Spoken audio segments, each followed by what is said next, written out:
ये वाक़या 2013 में चंद स्टूडेंट्स के साथ पेश आया।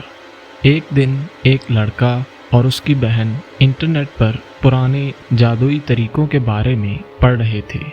इसी दौरान उन्हें एक गेम के बारे में पता चला जिसका नाम ब्लोइंग 100 कैंडल्स था, जिसमें रात के वक्त 100 मोमबत्तियां जलाकर चंद लोग इसे खेलते हैं, जिसमें वो कोई डरावनी कहानी और जिनों और भूतों के बारे में स्टोरीज सुनाते हैं और हर एक कहानी के बाद वो एक मोमबत्ती बुझा देते हैं।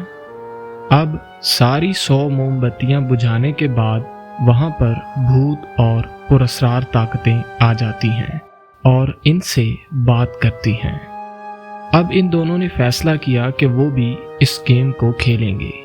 उन्होंने अपने चंद दोस्तों को भी इसके लिए तैयार कर लिया।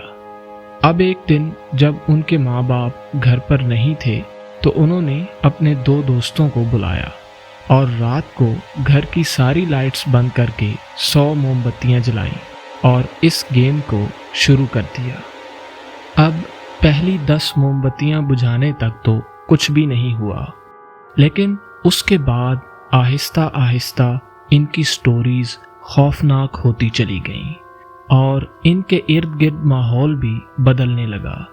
उन्हें इस कमरे में सर्दी की एक लहर महसूस होना शुरू हुई। हालांकि उस वक्त गर्मियों का मौसम था, लेकिन वो सब इसके बावजूद नहीं रुके और खेलते रहे।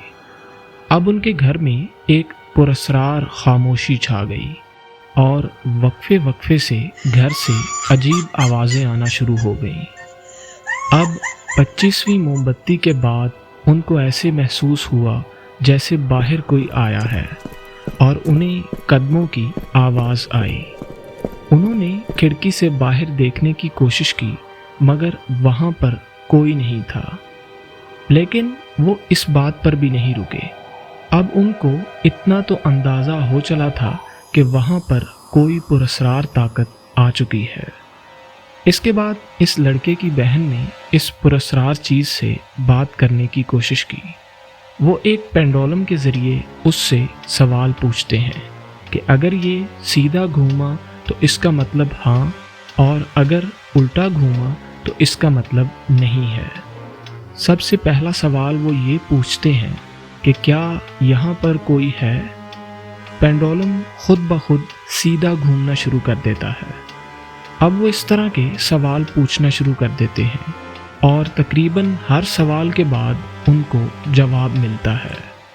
लेकिन फिर वो लड़का ये सवाल पूछता है कि अगर तुम यहाँ हो तो हमें इस बात का कोई सबूत दो। अब उन्हें इस कमरे में एक भारी चीज़ गिरने की आवाज़ आती है, लेकिन वो सब फिर भी नहीं डरते और दोबारा खेलना शुरू कर देते हैं। अब कुछ देर बाद उनमें से एक दोबारा ये कहता है कि अगर कोई यहाँ है तो वो सामने आए। इस सवाल के बाद उस कमरे का टेम्परेचर मज़ीद ठंडा हो जाता है और अचानक इस लड़के की बहन खिड़की की तरफ इशारा करती है और कहती है कि वहाँ एक काला साया मौजूद है।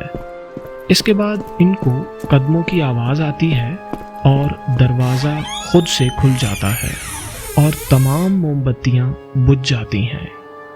अब वो सब सख्त खौफजदा हो जाते हैं। वो लड़की अपने भाई से खौफजदा हालत में कहती है कि उसके पीछे कोई खड़ा है और उसे उसकी सांसों की आवाज़ तक आ रही है। अब कुछ लम्हे बाद वो मज़ीद डर जाती है जब वो चीज़ इसके हाथ और बाजू को पकड़ती है। अब एक लड़का जल्दी से लाइट्स ऑन कर देता है। इसके बाद वो सारे घर की लाइट्स ऑन कर देते हैं, लेकिन वो देखते हैं कि सारे घर में सामान बिखरा पड़ा है, जैसे कोई सामान उठाकर इधर उधर फेंक रहा था। लेकिन अब भी दरवाजे खुद ब खुद बंद और खुल रहे होते हैं और लाइट्स भी खुद ब खुद बंद हो रही होती हैं।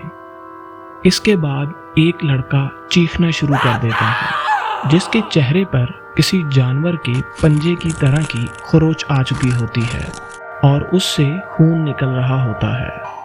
अब वो सब इस घर से भाग जाते हैं और करीब ही अपने एक दोस्त के घर चले जाते हैं।